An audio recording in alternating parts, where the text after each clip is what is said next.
What's up, listeners? Welcome to another PSA, Public Sports Announcement. I'm your host, Sam Delgado, here with my co-hosts. Hey, what's up, guys? I'm Alvin. Welcome back to another show. What's going on, guys? Razan here. Hope everybody's been well. You can listen to us on iTunes, Spotify, and Google Play Music, and check us out on GoToFi Life, where we have merch on there for you. This week, we're going to talk about one of the biggest surprises of the year thus far, the Patriots. We're going to talk about numerous quarterbacks around the league, including Drew Brees and his record-breaking performance, as well as rookie quarterbacks around the league. Also, there's an NBA superstar who may be on the move soon, so we'll talk about potential landing spots. Y'all, what do you think about the Patriots year so far?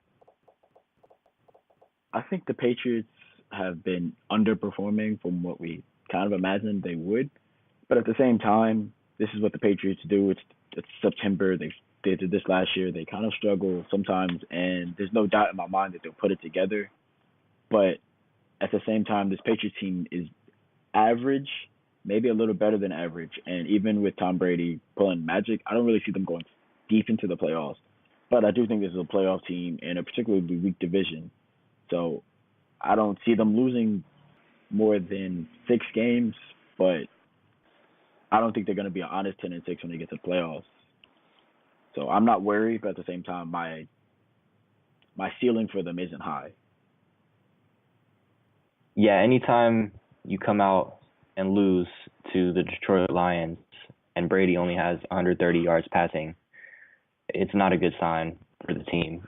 The Jacksonville loss, that was a little bit better because the Jags are their biggest contenders in terms of going to the Super Bowl right now. And Houston win was a typical Patriots win, but right now they look out of character. Brady's underperforming, the team is underperforming, and we're just not seeing the same Patriots spunk that we're used to seeing. Yeah, I agree. With everything you guys said, this Patriots team, we're so used to them being almost invincible to losing, and for them to go out and perform the way they have, they didn't look all that great against the Texans. The Texans are now 0-3, and they beat them by 7 points. They lost to the Jaguars and lose to the Lions, and the Jaguars game seemed like a revenge game, but they got their ass whooped. That wasn't a close game until the end, so it's not like they're either getting their butt kicked or staying in close games. And the Lions game, to be honest, they didn't really get the ball moving. I don't remember what the exact numbers are, but in the first quarter of the game, I believe the Lions had over 150 yards total, and the Patriots had 5. So they need to figure it out on offense. They're trying to get Sony Michel involved more. That doesn't seem to be working because their offensive line isn't that great. The receivers aren't playing really well. They need Edelman bad. Chris Hogan, we thought this would be the year that he really jumps out the page. It hasn't happened yet. And Josh Gordon, we talked about him in depth last week.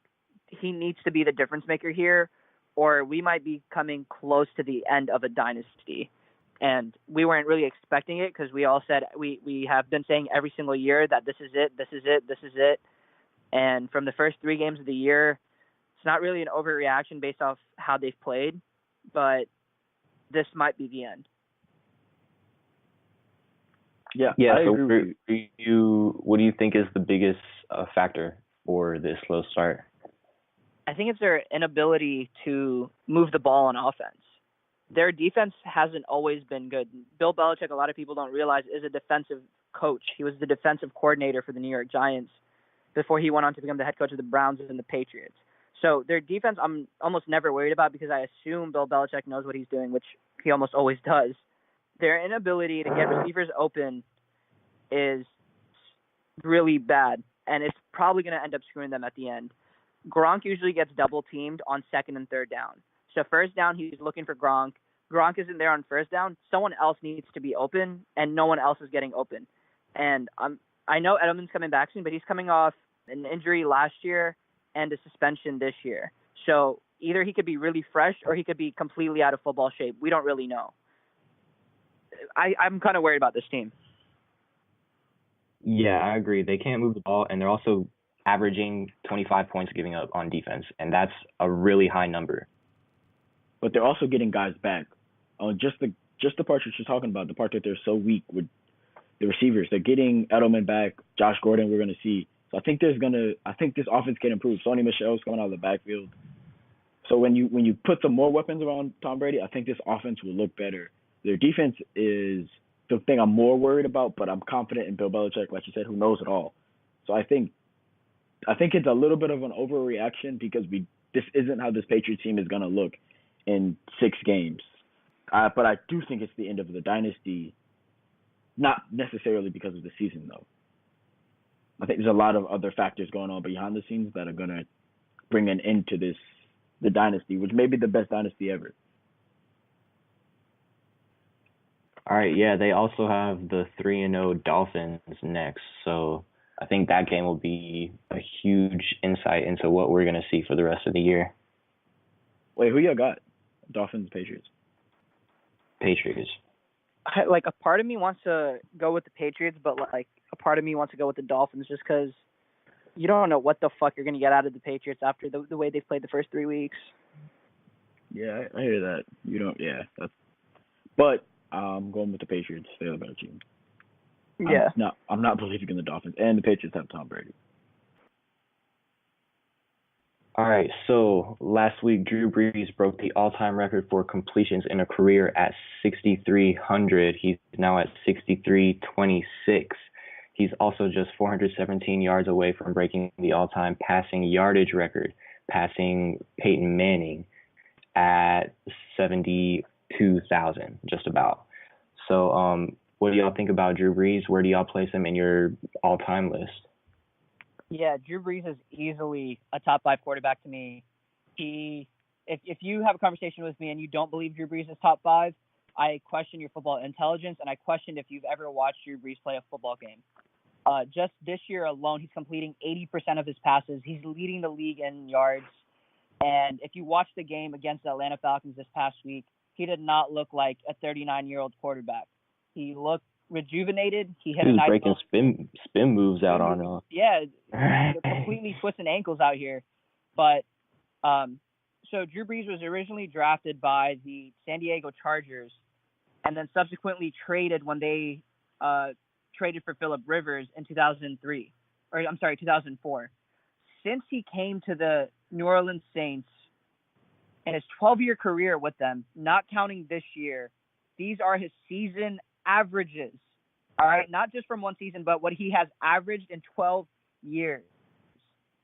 4,841 yards, 34 touchdowns, 14 and a half interceptions, a 99.79 passer rating, and get this, average 68% completion in 12 years.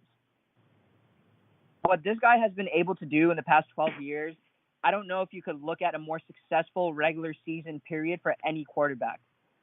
You still have to consider him in his prime just because, like I said, he's still completing 80% of his passes. He doesn't seem to be slowing down at all. His weapons are getting better and better. He gets Mark Ingram back in 2 weeks. He's not playing week 4. He'll be back week 5. And then they have a bye week in week 6.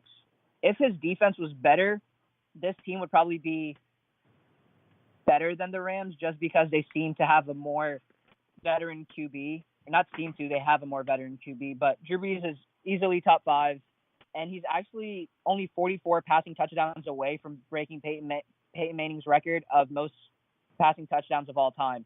He's currently at 496, and Peyton Manning has 539.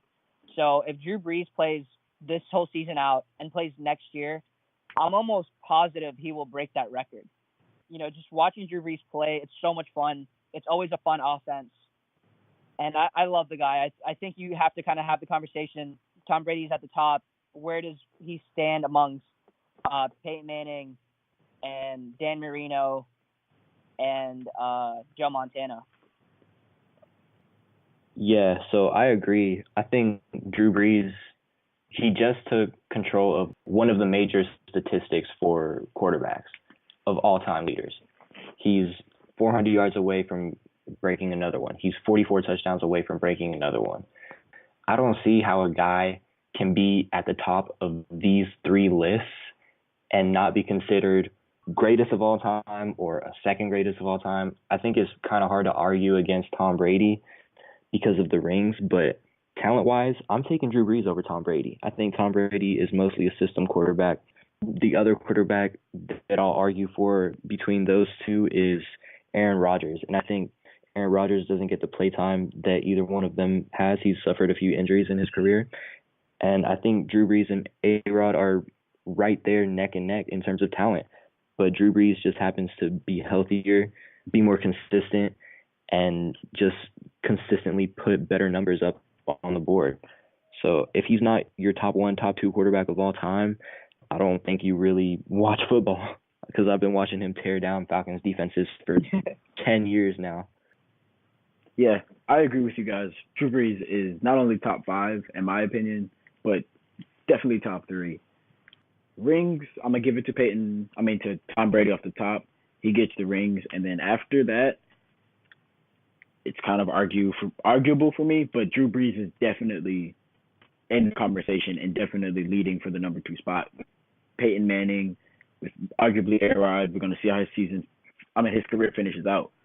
But Drew Brees is an absolute maestro in the pocket, and everybody says how small he is and he can't see over the linemen, but maybe he's a magician. I don't know how he throws it to those guys without seeing, because that guy is the most consistent quarterback we've ever seen, and he's done it with a lot of different weapons around him. He's had Sean Payton for all of his time in New Orleans, but everything else, all the other players, the weapons have been revolving doors. The only thing that's consistent is Drew Brees and his ridiculous numbers. Those averages, like you said, Razan, are out of this world. They really sound like best years for other quarterbacks, and they're really just Brees' averages.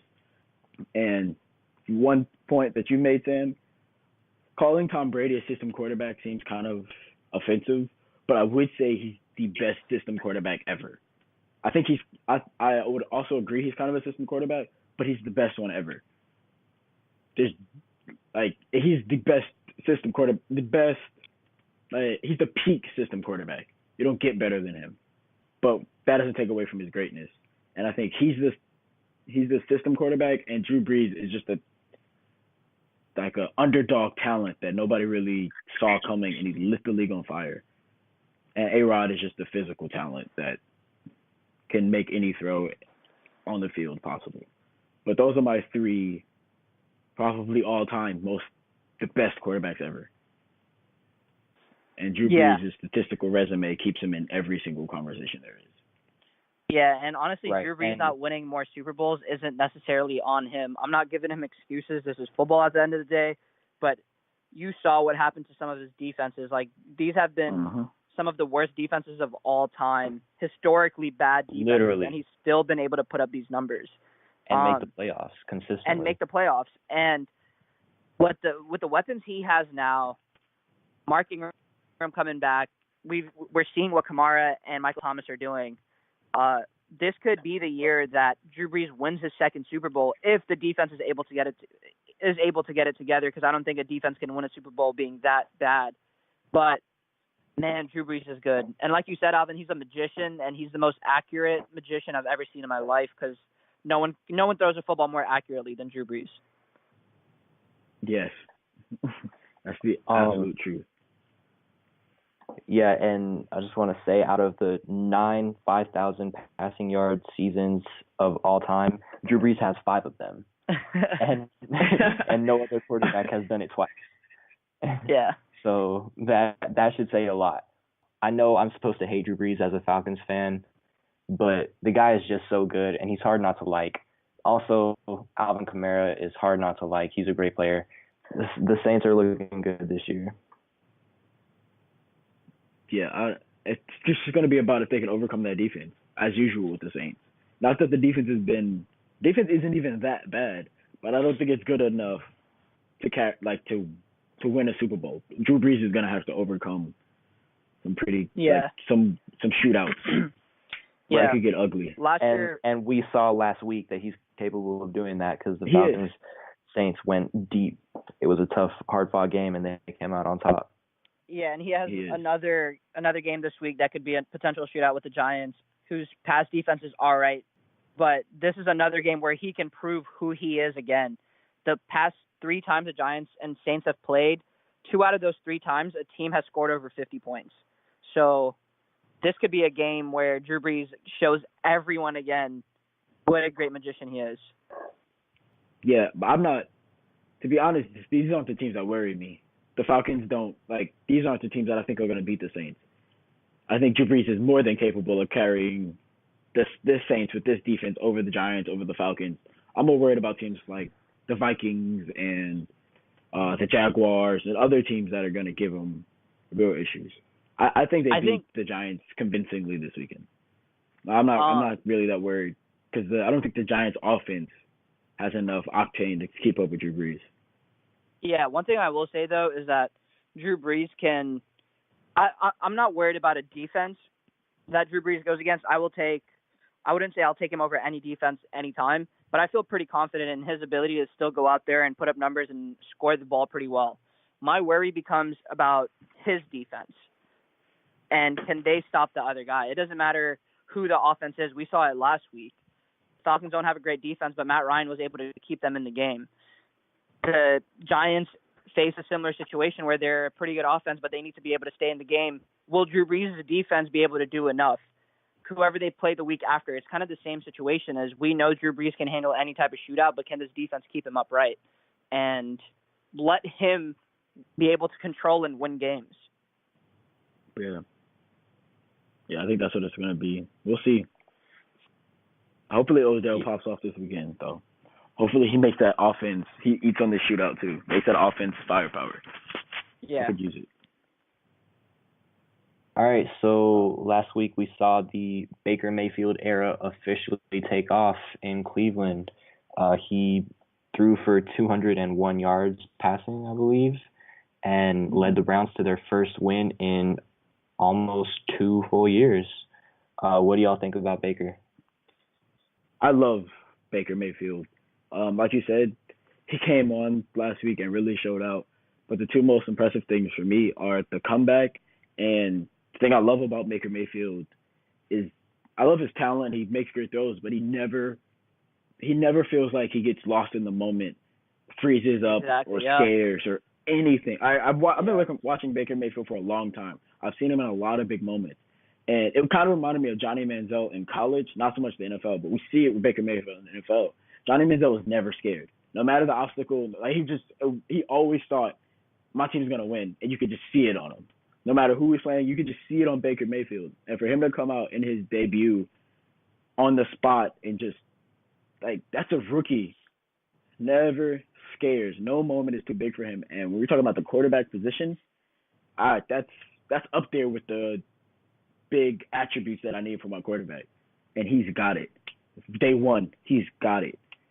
That's what led them to that 14-point comeback. So, honestly, he could struggle for the rest of this year because that Browns offense and all that, whatever. But I'm confident Baker Mayfield is going to be a really good quarterback in this league because he never scares. I'll take that. Yeah, I agree 100%. When he walked into that game, you kind of knew that he was taking over the game and that he was going to do Baker Mayfield-like things, and he absolutely freaking did. I'm excited for the guy to come out and ball. It's going to be really fun watching him. It's going to be really fun watching the Browns now. This was a Thursday night football game, and they're usually, I think, the third or fourth most football game of the week. So he knew the eyes were on him. A lot of people are interested in what Baker can do, but I also want to give credit to John Dorsey because John Dorsey just last year, 2 years ago, was the general manager of the Kansas City Chiefs. He's also the one that traded up for Pat Mahomes, and he found Tyreek Hill. And now he's found Baker Mayfield at number one when a lot of people thought he should go Sam Darnold as a more safe option. He said, no, I'm going to go with Baker.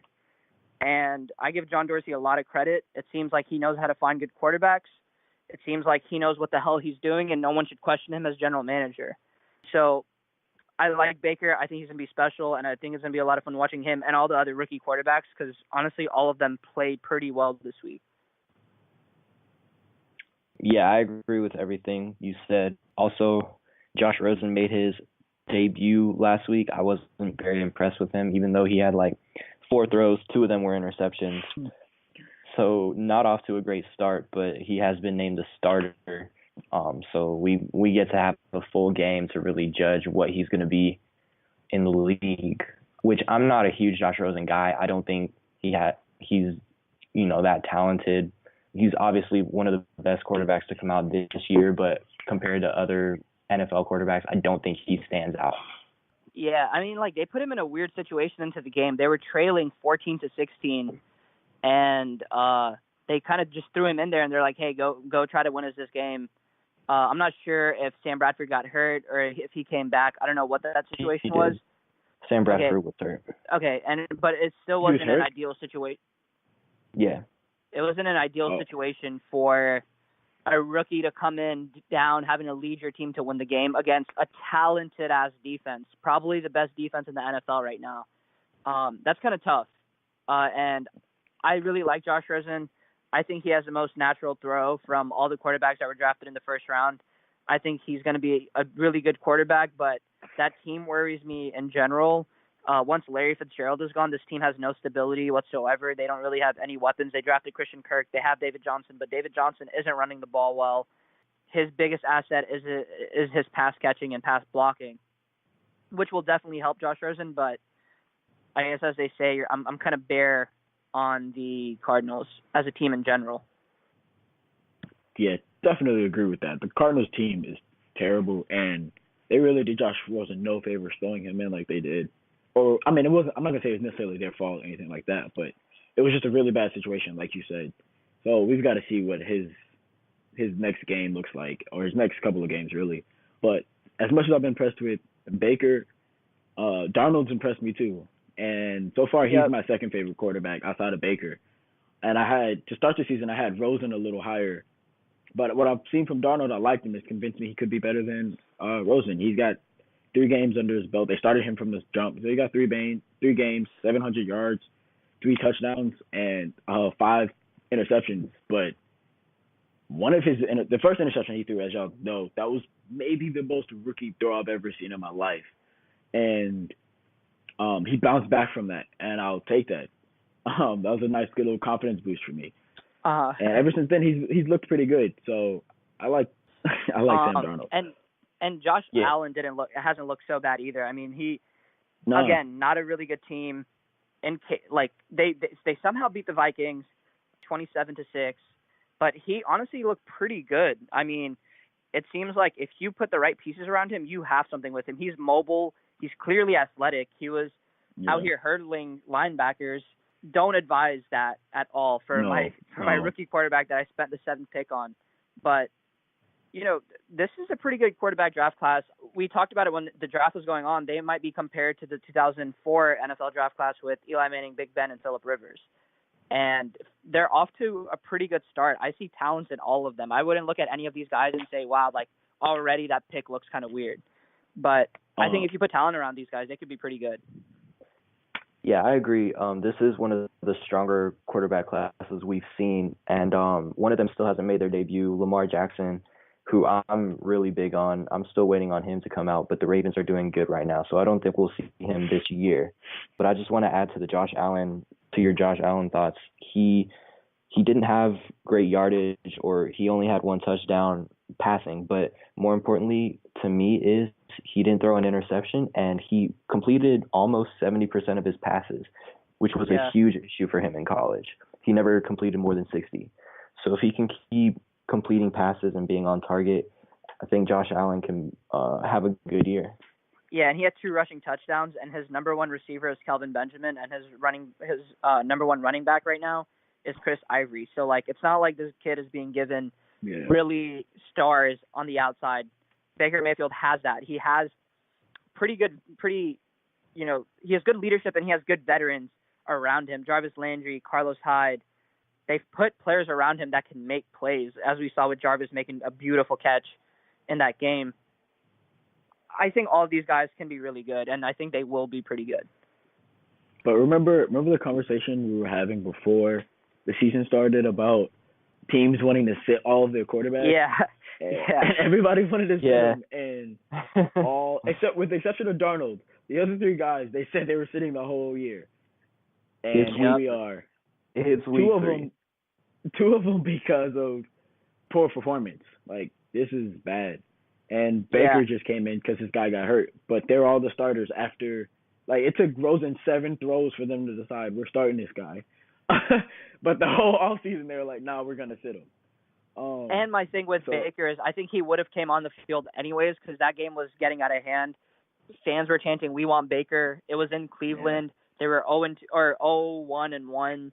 Tyrod Taylor was not playing well, and Baker came on the field, and I think he would have regardless. I think if he hadn't gotten hurt before the second quarter ended, I think he would have been Baker would have been the starter for the second half. And with his performance, I think he fits in the system better, and I think he's going to be able to take the Browns further than Tyrod Taylor would. Even though I'm a Tyrod Taylor guy, I think he's a good quarterback. He's a winner, but I think Baker Mayfield fits with this team better. Agree. And Tyrod Taylor wasn't playing well. I agree with all of that about Tyrod. I like Tyrod Taylor too, but he wasn't playing well these last couple games. So yeah. I'm okay with, I can't even be mad at them because he just really wasn't playing well. All right, we're going to make a quick switch to basketball. As the NBA season starts October 16th. I know you guys can't wait. I can't wait. We've had a pretty exciting summer this year, and it keeps getting better as the Jimmy Butler saga continues. The news reports that I was reading the last couple of days say Jimmy Butler wants to play with Kyrie. And as we know, the Watch reported that Jimmy Butler has 3 teams in mind: the Clippers, the Suns, and the Knicks. But the reports say the Wolves are going back and forth on whether or not they want to trade him. At first they said they were going to try to stick with him, but then 2 days later they decided they're going to move him, and he's on the deadline. He's on the trading block. He didn't show up to media day today, but the Wolves said that was fine. They granted him that, which means I don't know if he's coming back. But here's an interesting thing with Jimmy Butler this year. They offered him a pretty good contract, 4 years, around $110 million. He declined it. This could say that he wanted to decline it because he doesn't want to play with the Wolves. But this could be betting on himself and betting next summer he can sign a 5-year, $188 million contract if he makes the All-Star team. Jimmy Butler has done this before. He had a chance to sign a 4-year, $44 million contract. He chose not to, waited the next summer, signed the 5 years, $92 million contract. So I don't know if this is about a contract thing or if Jimmy Butler really is choosing not to play on the Wolves because he's not really showing up to camp. So this is going to get really exciting. I think Jimmy Butler, the Wolves kind of have to move Jimmy Butler if he's not going to show up to camp and not going to play. So that kind of kills his value. And you could be talking about renting Jimmy Butler for a season. How do you guys feel about where Jimmy Butler is going next year and how the Wolves should handle it? Yeah, it was a really interesting situation to me. Their management said that they wouldn't trade him, and then at the NBA owners meeting, their owner said, "Hey, we're shopping him. If you want him, talk to me." And he's kind of directed the front office to trade him. It's not something that the front office wanted to do because they realized that Jimmy Butler is a damn talented player. But from Jimmy Butler's perspective, all right, you're playing on the Timberwolves. They had a lot of potential. Andrew Wiggins doesn't seem to be the guy that we all hyped him up about. Cat is extremely talented. He's a solid player, but he's not enough. Okay, they still have the Warriors in this division or in this conference, and now they have LeBron James with the Lakers, and a countless number of more talented teams and teams that I would take over the Timberwolves. So if I'm looking at it from Jimmy Butler's perspective, why would I want to play in a place where I know I'm not going to win? He's in Minnesota. The teams that you listed, he wants to go to not more Hollywood, but definitely more where there's bigger market for him. And yeah, his 3 choices, they're kind of interesting to me, but if I'm the Timberwolves, I'm sending him out of the conference. I'm sending him to the East. The Celtics are a team who are usually looking for players like that. And if he goes to the Knicks, I think it just paves the way for Kyrie Irving to be there. I think it's kind of a smart move by Jimmy Butler. I think he'll get paid wherever he goes. It's not like the Timberwolves are the only team willing to pay Jimmy Butler.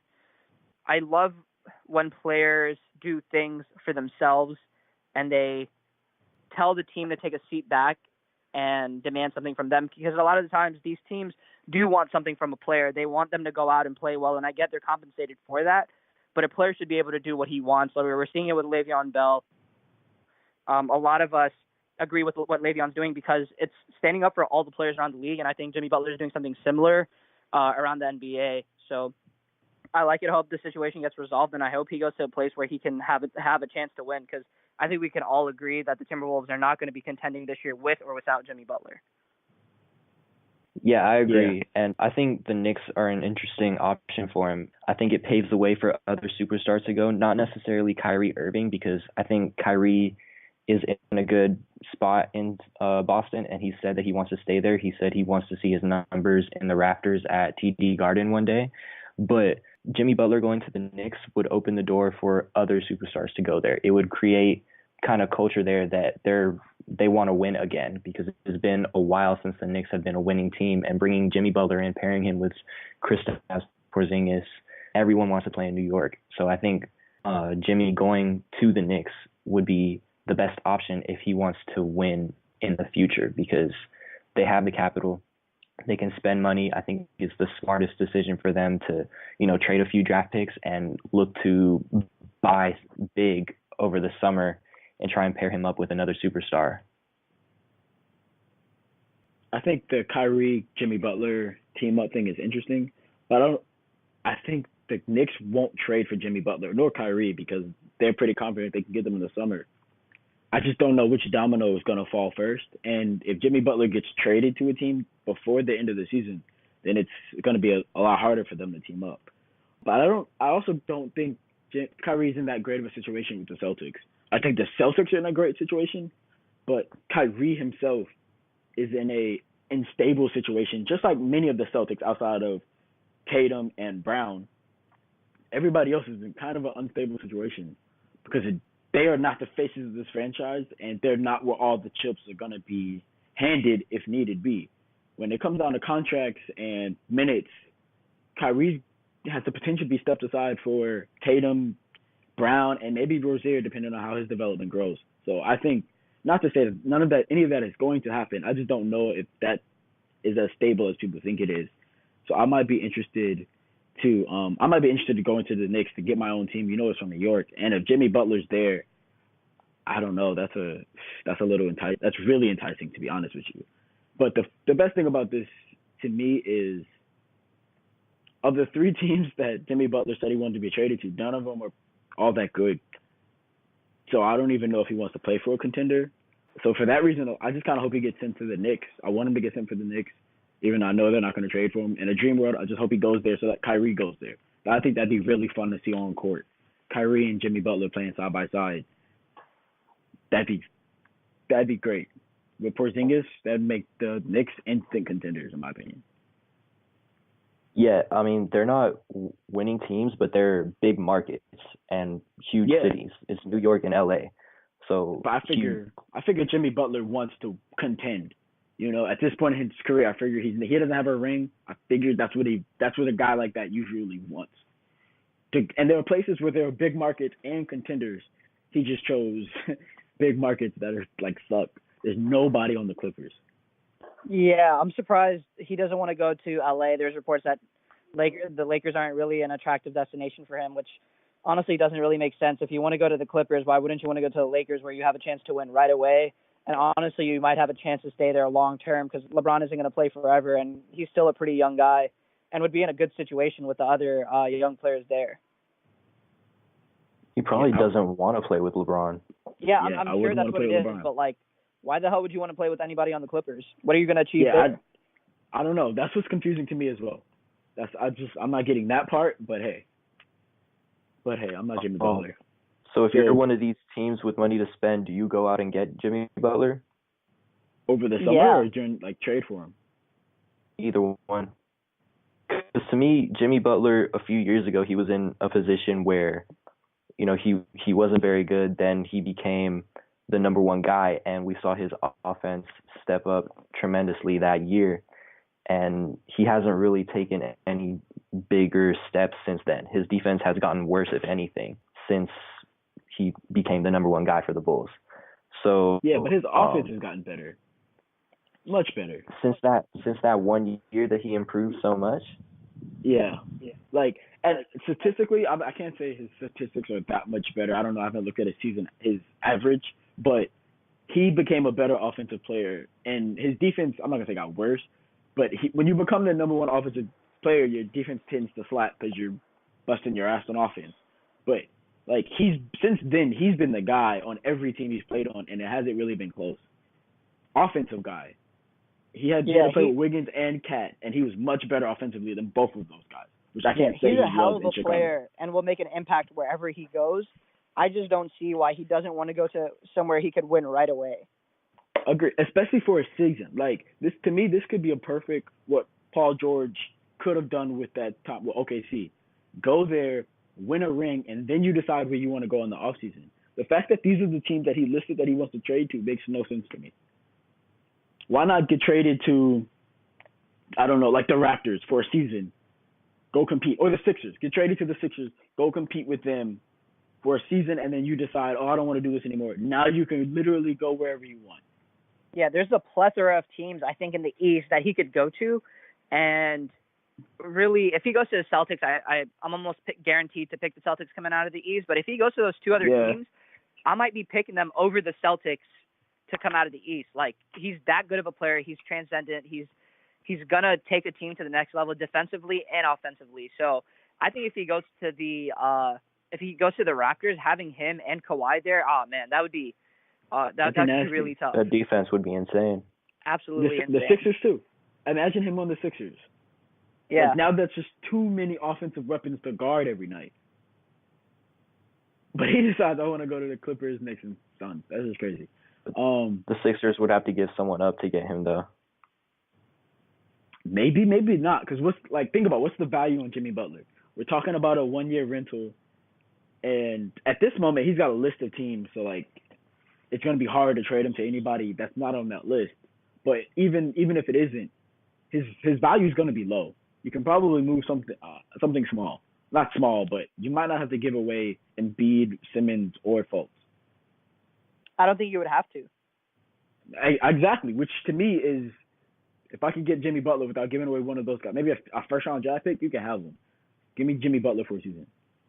The impact he's going to have on this season and on these players going forward is going to be crazy, because we already know he's an impactful player on locker rooms. One thing that we don't necessarily know about, and I'm just talking here, is that there might be a chance that he's talking to other NBA players and they view these teams as attractive as well. Like, we don't know what's being said around the NBA, especially amongst the players. We don't know why he's choosing the Clippers. That's true. That's just something that we'll have to wait and see, and it'll probably take a year to find out why he wanted to go there, but maybe even longer. Like, this might be. Yeah, you're right, because we're not in the inner circle. But to your point, in 10 years, this might be one of those stories that we read about on Bleacher Report or wherever, like the Clippers dynasty that could have been. And who knows? It's like Jimmy Butler, Klay Thompson, and Kyrie are all planning to go to the Clippers right now. But something doesn't go right, and then never falls, like that plan falls through. So you're right. This could be something. They could be one step ahead because we're not in that circle. But real quick, Jimmy Butler hates playing with, Cat and Wiggins, right? They did a stat on how often Andrew Wiggins fully sprints on the basketball court. It was less than 5% of the time he's on the basketball court. He's the only non-center to have any number close to that. I want to say his was 5, and the next non-center was 17. It's crazy, and not that's not the most.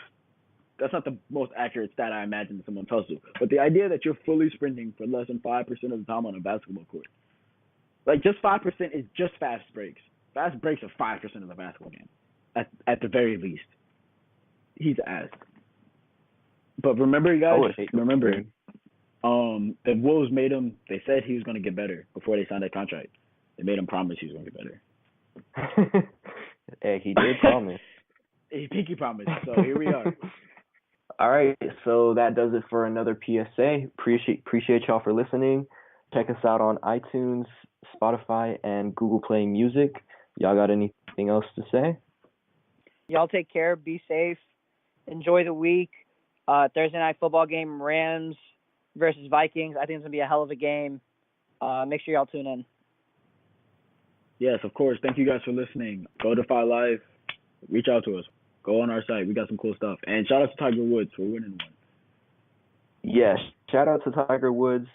As always, please leave us questions or comments so we can have some topics to talk about. And we'll see y'all next time. We're out of here.